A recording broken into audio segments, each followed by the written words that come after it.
falar da profissão assistente judiciário? Não. E a profissão defensor público? Já ouvi sim. Eles ajudam as pessoas? Com certeza, e muito. E se eu te falar que as duas profissões são a mesma coisa? Dá para crer. O senhor já ouviu falar da profissão assistente judiciário? Atende o defensor público, o assistente? O defensor público sabe o que faz? Ele atende a demanda das pessoas que são menos favorecidas. Se eu te falar que os dois são a mesma pessoa? Só mesmo? Então, tá esclarecido. Com o passar dos anos, o antigo assistente judiciário passou a ser chamado de defensor público. Mas foi em 1º de julho de 1982 que a Lei de número 343 dispôs sobre a organização da assistência judiciária em Mato Grosso do Sul, integrando o Sistema Estadual de Justiça. Sua missão passou a ser a prestação de assistência judiciária em todas as instâncias aos juridicamente necessitados. A Defensoria Pública, ela atua no mais das vezes como sendo um contraponto de todo o sistema. No Brasil, e as leis são fruto de uma construção social. As leis que nós temos, elas foram criadas ainda em um pensamento onde, por exemplo, se privilegiava muito mais a proteção ao patrimônio do que propriamente ao interesse das pessoas. A Defensoria ajuda a transformar essa realidade, mostrando que as pessoas devem estar no primeiro plano.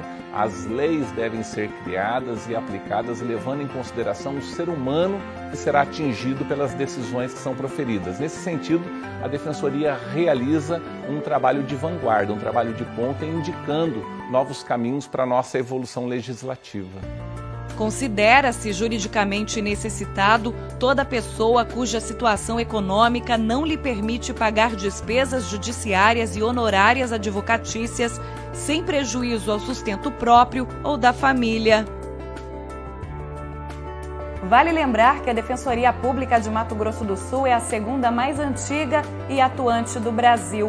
A lei promulgada pelo então governador Pedro Pedrocian foi publicada no Diário Oficial do Estado do dia 6 de julho de 1982 e lá estavam as atribuições da instituição. O primeiro concurso foi realizado neste mesmo ano e teve 33 aprovados. Eles tomaram posse no ano seguinte, 1983. Todos nós, 33, entramos com aquela garra, aquela vontade de trabalhar, lutamos muito. A assistência judiciária, à época, ela foi criada para que os carentes desprovidos de justiça tivessem o apoio do Estado para tratar de todos os seus problemas jurídicos, né? Então, os assistentes judiciários passaram a ser os advogados dos carentes na época. E quem que defendia essas pessoas antes?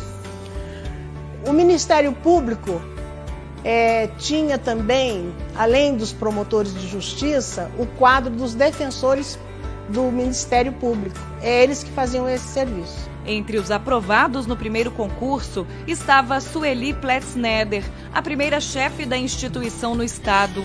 Ela também foi presidente da ADEP-MS, Associação dos Defensores Públicos, no período de 1983 a 1985. Além disso, foi a primeira mulher presidente da Federação Nacional dos Defensores Públicos entre 1986 e 1990. Apesar da relevância social na defesa dos direitos dos cidadãos, a Defensoria Pública só passou a ser reconhecida em âmbito nacional em 1988, na nova Constituição Federal. A partir de então, a profissão passou a ser reconhecida como essencial na Justiça do Brasil.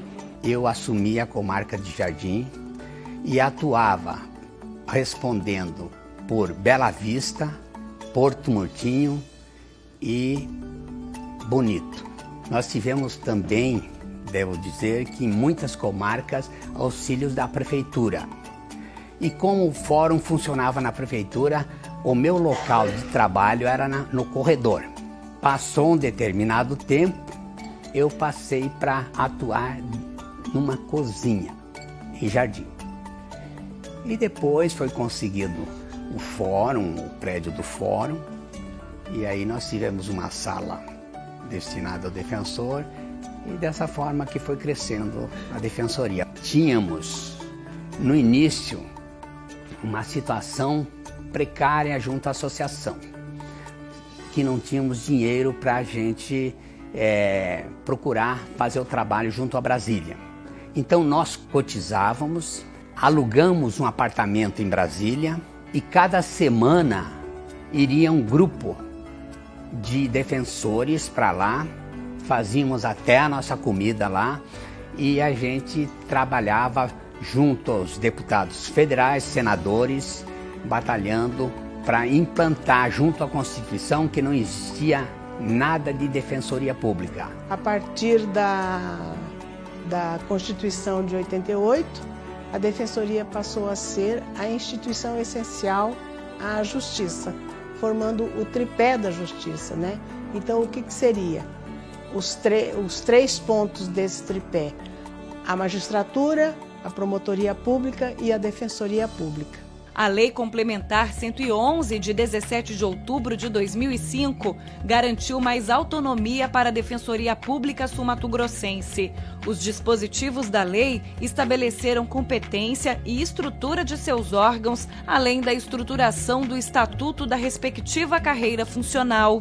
O defensor público tem como principais funções prestar orientação jurídica, exercer a defesa dos mais necessitados em todos os graus, bem como promover a solução extrajudicial de litígios, além de difundir e conscientizar os direitos humanos, a cidadania e o ordenamento jurídico. Na época em Aquidauana, eu fui junto com a doutora Sueli, que foi a nossa primeira chefe. E no começo nós ficamos assim, extasiados, né? Porque a gente nem tinha conhecimento do que vinha pela frente. E a gente tinha que fazer de um tudo. Era área criminal, era área civil, era área de família, era área previdenciária e até trabalhista.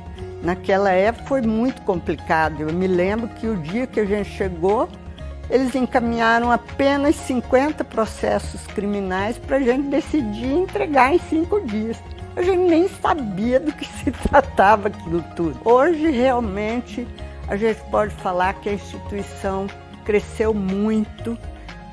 Cada defensor geral veio trazendo uma nova perspectiva, uma nova função, uma nova visão da defensoria, e isso vem crescendo gradativamente. Hoje nós temos assessores, temos estagiários. Eu fico muito feliz de ver a Defensoria no patamar que está. Ela se pautou no Estado pelo trabalho.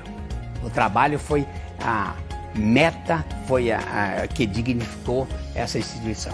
De 1982 para cá, muitos avanços foram contabilizados. A Defensoria Pública cresceu e expandiu seu campo de atuação, promovendo atendimento especializado e segmentado. Atualmente, existe um defensor público para atender em média 13.405 pessoas, considerando a população do estado no último levantamento do IBGE de 2018. É, antes de tudo, uma honra ser defensor público, a par de ser a realização de um sonho. É um trabalho que nos permite um crescimento pessoal muito grande.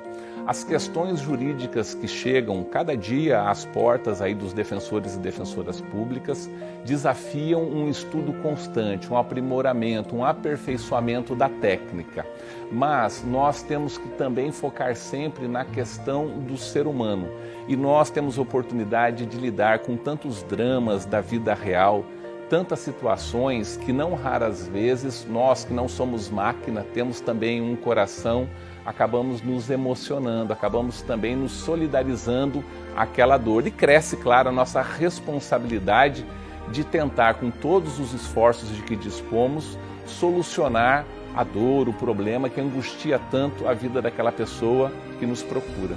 Além de gratificante, é uma dedicação exclusiva, não só pelo cargo, né, que nós temos essa função como exclusiva, mas exatamente pela garra com que a gente sempre lutou para que a instituição tivesse hoje esse patamar, mas especialmente em razão do nosso trabalho, de cada defensor dentro da sua comarca, dentro do seu trabalho, para que hoje ela tivesse esse reconhecimento. Porque ser defensor público é você dar esperança aos menos favorecidos. E quando você consegue uma vitória, o ganho de uma causa, isso já é o suficiente.